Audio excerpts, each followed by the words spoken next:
to His Excellency President Ibrahim Traoré, President of the sovereign nation of Burkina Faso, son of the African soil, defender of his people.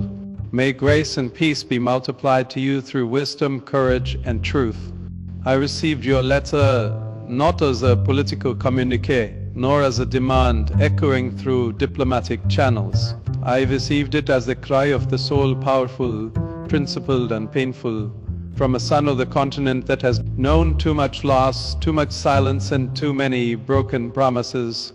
I have read your words, not once, but many times, and each reading pierced deeper than the last, for in your voice I heard not merely the anger of a president, but the righteous cry of a continent, long wounded by the dual blades of neglect and exploitation. Let me begin now with defense, but with confession.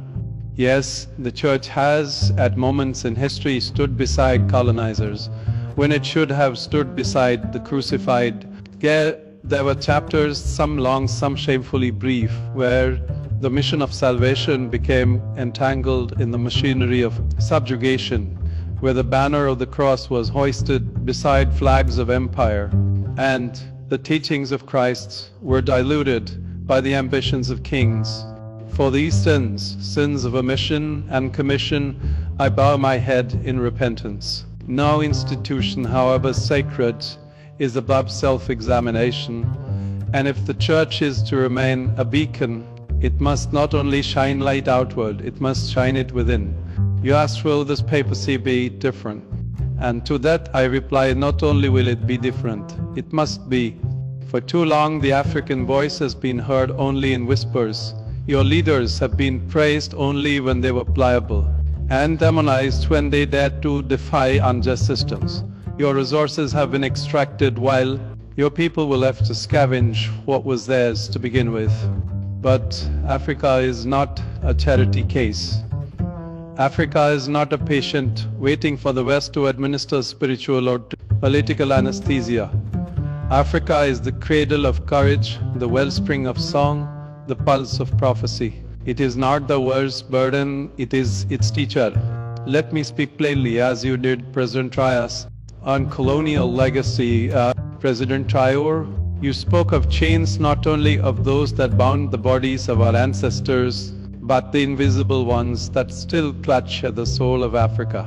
Let us speak truth, not as adversaries, but as men burdened with memory. Colonialism was not simply a political conquest, it was a spiritual betrayal. It was not just the theft of land, but the attempted erasure of identity. Entire civilizations, with their poetry, their proverbs, their cosmologies, their sacred rhythms, were silenced under foreign flags and foreign gods. The missionaries, some sincere, came with crosses in one hand, but behind them followed gunboats, traders, and governors with contracts of domination, baptismal. Fonts were built next to whips. Scriptures were preached beside swords. The story of Christ who came to liberate was too often retold in the language of control, and though many of those missionaries gave their lives in service, and some stood up to the powers of empire, the broader truth remains. The Church did not always stand with the oppressed. Too often it stood with the conqueror.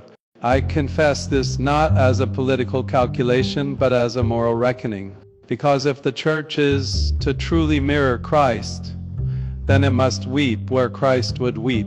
And surely He weeps for what was done in His name on African soil.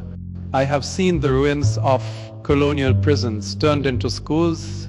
I have met grandmothers who remember their tribes being renamed. I have watched as young African seminarians ask, is this faith ours, or was it imported? Let me answer clearly, the gospel was never meant to conquer.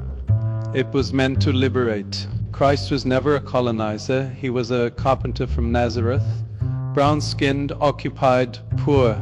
And so I pledge that under this papacy we will revisit our history, not to dwell in guilt, but to root out denial, not to perform penance with words, but to open doors with justice. The Church must become not a reminder of conquest, but a refuge for cultural rebirth. Let the next chapter be one written together by African hands in African languages, and in full ownership of faith that was never truly foreign but always somehow destined to rise again from African soil.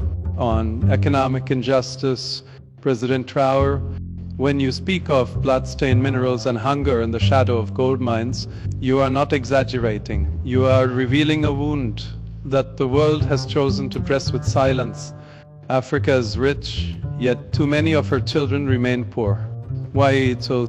Because the wealth beneath your soil, cobalt, gold, uranium, coltan, oil, has been turned into a curse, not a blessing. These were supposed to be gifts of